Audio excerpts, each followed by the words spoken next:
So this video was recommended by Rich Homie Quan, and he said, what is your opinion on Nike and Jordan sales this year since hype sneakers like Legend Blues and certain sizes in Black Cat 3s are sitting? So this is actually a really good topic because I know it could look very weird when a lot of these shoes get announced. For example, the Legend Blues, you know, everybody's saying, oh my gosh, this shoe hasn't released in 10 years. Oh my gosh, I'm gonna relive my childhood through these shoes. This is such a grail of mine. Oh my gosh, the Black Cat 3s, I remember in 2020, I wasn't able to cop the Black Cat 4s, and now they're $1,000 shoes, so I'm gonna get this shoe, and hopefully I can, you know, have the same thing happen at the Black Cat 4s. And then when they come out, they're just sitting in the stores, and it really makes you wonder, why is no one really buying these shoes? And it's a lot of things. So I'm gonna break it down, and I'm gonna put it into perspective with you guys by talking about New Balance first. So New Balance recently just reached a record $7.8 billion in sales in 2024, which is up 20% from last year, and they were already up 23% from 2023. So obviously, an increase of 23% from 2023 or 2022 to 2023, and then a 20% increase from 2023 to 2024. That is huge numbers. And obviously New Balance is, over the past couple of years, one of Nike's biggest competitors, because a lot of sneakerheads and a lot of people in general kind of just made this transition. But why did they do it? Because they did a lot of things. One, they were really innovative. They created new models, which everybody loved. And a lot of these new models became conversations and shoe of the year talk. For example, the 1906R, I think that is an amazing shoe. Unfortunately, I do not have a personal pair. There was a few that I wanted, and card declines, money wasn't right at the time, etc., etc. I'm gonna keep it a buck with y'all. Next, the 2002 Rs, which I had way before New Balance started even popping off. So I am a really big fan of 2002 Rs. And I think this one translated well to a lot of people. It's just super comfortable. The 9060s, which I also have a personal pair of. So a lot of these models are one, they're new. So this is something that we've never seen before. And this is why New Balance did better than Asics, I feel like, because Asics, they just got lucky, and you know, some of the models that we were making fun of back in the day, they got popular, you know. But New Balance, they're being innovative. And then alongside with these innovative new models, they also are creating budget-friendly adjacent models. For example, the New Balance 530s, which I'm not the biggest fan of, but I'm not mad at them either. But a lot of people do like these. And New Balance's retail, it's already a cheaper retail compared to someone like Nike. So having a budget-friendly option that is already considered budget-friendly is really good for the brand. So, and also another one that I think is a really sleeper model is New Balance 1000s. I have the Joe Freshgood pairs. I really do like them. I do think that they are a little bit slept on, and they didn't, get accumulated to the masses. But nonetheless, that's about 4 to 5 new models that everybody is going crazy for. And again, me alone, I already bought, the 2002 Rs, the 9060s, and the 1000s, and I wanted to buy the 1906 Rs. So this alone, innovation is huge, and I think that is a big contribution to why they are having this mass increase in sales. The next thing is their collaborators. They are bringing in really good people who do a really good job at putting out projects. I feel like every time a collab project with New Balance came out, it was overall, again, a new refreshing feel. Because at the end of the day, and this is something also a positive with New Balance, New Balance stays in their lane. So even though we have all these new cool models, at the end of the day, they are all just comfortable dad shoes, and that's what New Balance is about. That's what they've been about. They haven't changed anything. But then when we bring in these new collaborators like Joe Freshgood, Salih Benbury, they bring us, these dad model shoes, but a modern feel for the fashion, to be able to grab that 19-year-old, that 20-year-old, even that 11-year-old, get them to feel like, oh, I need these. Oh wait, these are actually super cool. I want to have these on my feet. So these are just a couple of things that New Balance did that they did really well at to bring in these sales. So just keep that in mind. We had a 23% increase and then another 20% increase, and that's at $7.8 billion. So now let's go to Nike.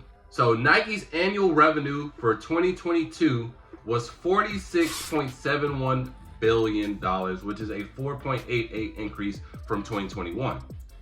Nike's annual revenue for 2023 was $51.217 billion, a 9.65 increase from 2022. Nike's annual revenue for 2024 was $51.362 billion, a 0.208 increase from 2023. So, as you can see, none of these numbers are remotely close to New Balance. But when we get to 2024, it was only a 0.28 increase from 2023. And again, me personally, just from, giving it the eye test, like if we hooping, you know what I'm saying? Like if bro cool or not. The eye test from a sneakerhead, I think 2023 and 2024 was some of Nike's worst years. And why? Because they didn't do anything that we just saw from Nike. Nothing was innovative. We didn't get any new cool shoes. The only good shoe that I could think of that was new was the Air Max DNs. I actually really do like the Air Max DNs. But even with those, right, all of Nike's comfortable shoes is either they're the most ugliest thing in the world or they're the most bulkiest thing in the world. And this one, it's a step in the right direction. It was a good enough step for me to actually purchase one, but I don't think that's good enough, right? There aren't too many, and I want you guys to really think about it. In the year 2024, can you really think of, a really innovative or a new model that just gave you a new refreshing feel? And again, I'm just throwing stuff off the top of my head because it should be able to come to me just flowing, right? If this was a really good model, it made me really think oh wait, I remember I wanted these from Nike. I really didn't get anything. I'll throw in a couple of models that they threw in 2024 that was good. So one, we already said the Air Max DNs. Then we have, and I'm putting Nike and Jordan because just to make the video easier. We had the Jordan 4 RMs.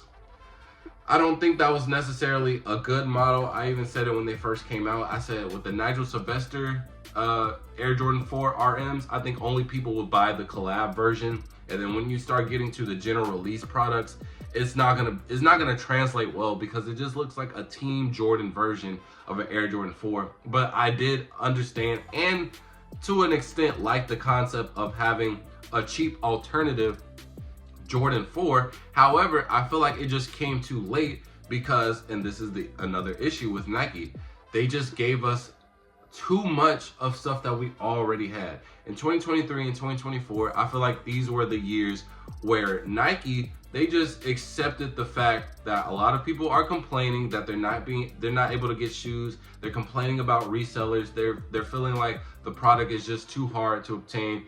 And Nike just said, you know what? I'm gonna give you every shoe that you want. So we just got every single Jordan 1.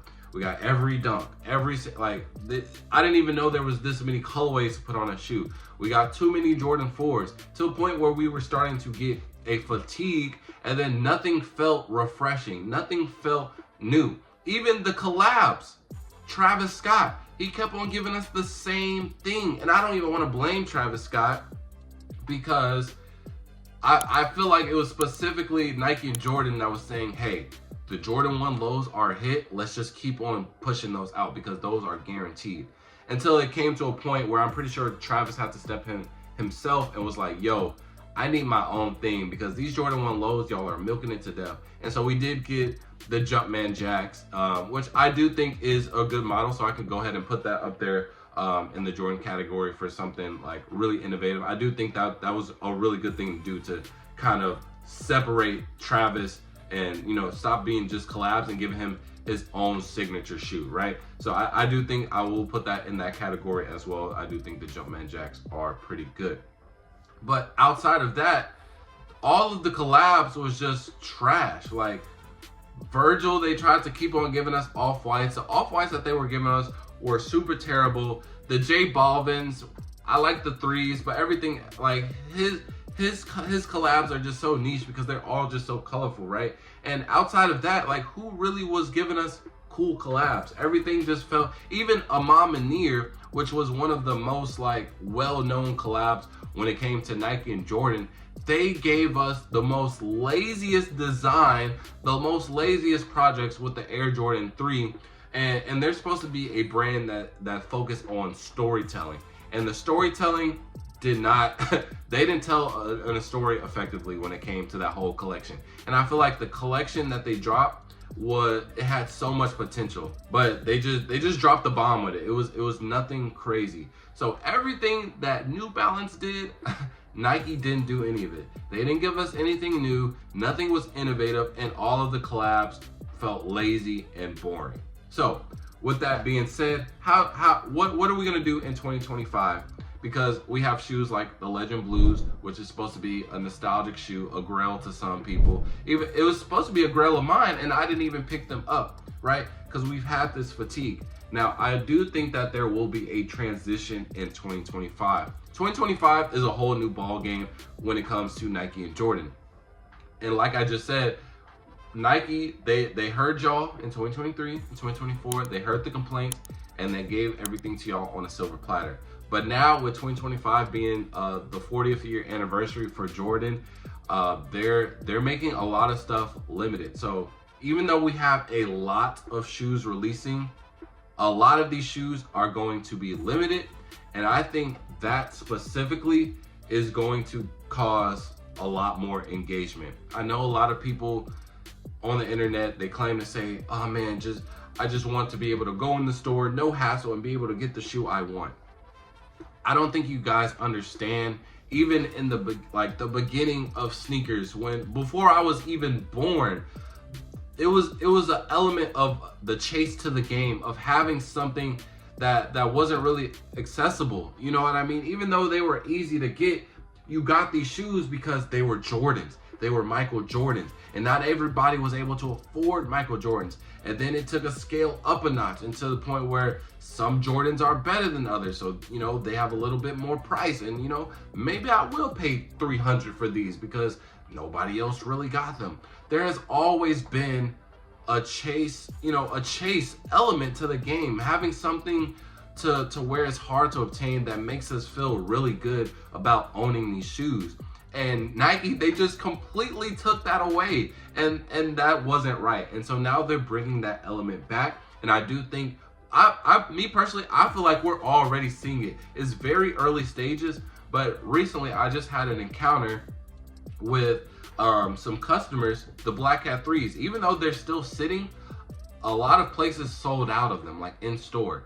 So a lot of people late, you know, weeks after, are asking me, hey, do you have the Black Cat 3s? Do you have the Black Cat 3s? And I'm like, yeah. And I'm selling it to them for resale. I haven't had that happen in a very long time, especially with like a general release shoe. So I do think bringing back that element is gonna bring a lot of people in, and it's gonna bring resale back. And I think resale is a key component to just the sneaker game in general. And I think that's something Nike and Jordan strives on, right? I feel like it's spitting in their face when for 2 years straight we're having their best shoes go on sale. We're calling their best shoes bricks. So they up the game, and they're also coming back by adding marketing. They're having commercials, they're having rollouts, they're having celebrities wear their stuff again, which is a lost art that they just completely wiped out in the last couple of years.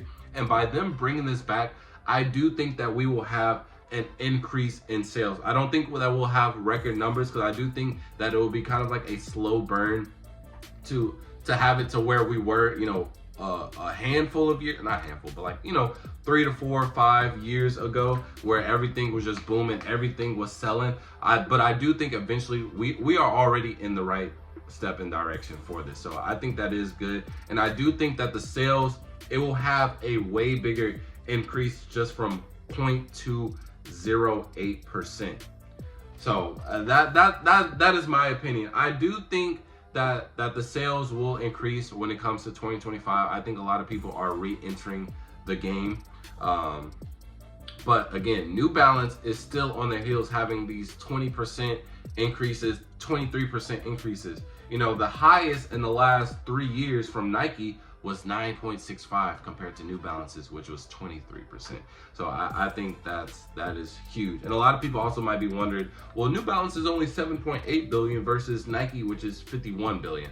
Well, one, New Balance is private, so they're not even public with their stock. So that does, and that makes it even more significant number. That is actually really huge for them not to be public when it comes to the stocks. Nike is public, and then also Nike does have a lot more going for themselves. They have, you know, basketball, they have skateboarding, they have, you know, there's so many extra elements to Nike, where New Balance, they really only have like running and, you know, just comfort stuff, right? So they don't have as many elements to them as Nike, but they are trying to implement that, especially when they are in the limelight now. So 2025 overall, I do think that it is a good year for Nike. I think having these shoes just being limited is just a good start, because it's gonna pressure people into wanting to get back in the game. You know, having everything just handed to us in a silver platter, even for someone like me, who I'm a reseller, I've been in the game for, you know, I would say, you know, close to 10 years now, and the last 2 years just felt overall boring, and I wasn't interested whatsoever. Even the few shoes that I did cop, they haven't left my closet. They haven't even made it to my sneaker cases, right? So it was just a very boring game. But with 2025, overall, I do think that the sales will increase, especially from a 0.208. That, again, that was just Nike not doing anything, being lazy, being comfortable. So, and there's a lot of shoes that in 2025, it will just spark a lot. So that is my opinion for the sales of Nike. I hope you did enjoy this video, and I really do appreciate you, Rich Homie Quan, for even you know, wanting my opinion on this video. And if you do have an opinion of your own that you want me to talk about, or a video idea that you want me to put on the channel, just put it in the comment section, and I promise you I will put it out. I want to be engaging with you guys. I want to build the community. I want to get as close to you guys as possible. I want to be able to help y'all as much as I can. So I really do appreciate y'all from the bottom of my heart. And with that being said, Fo out. Peace.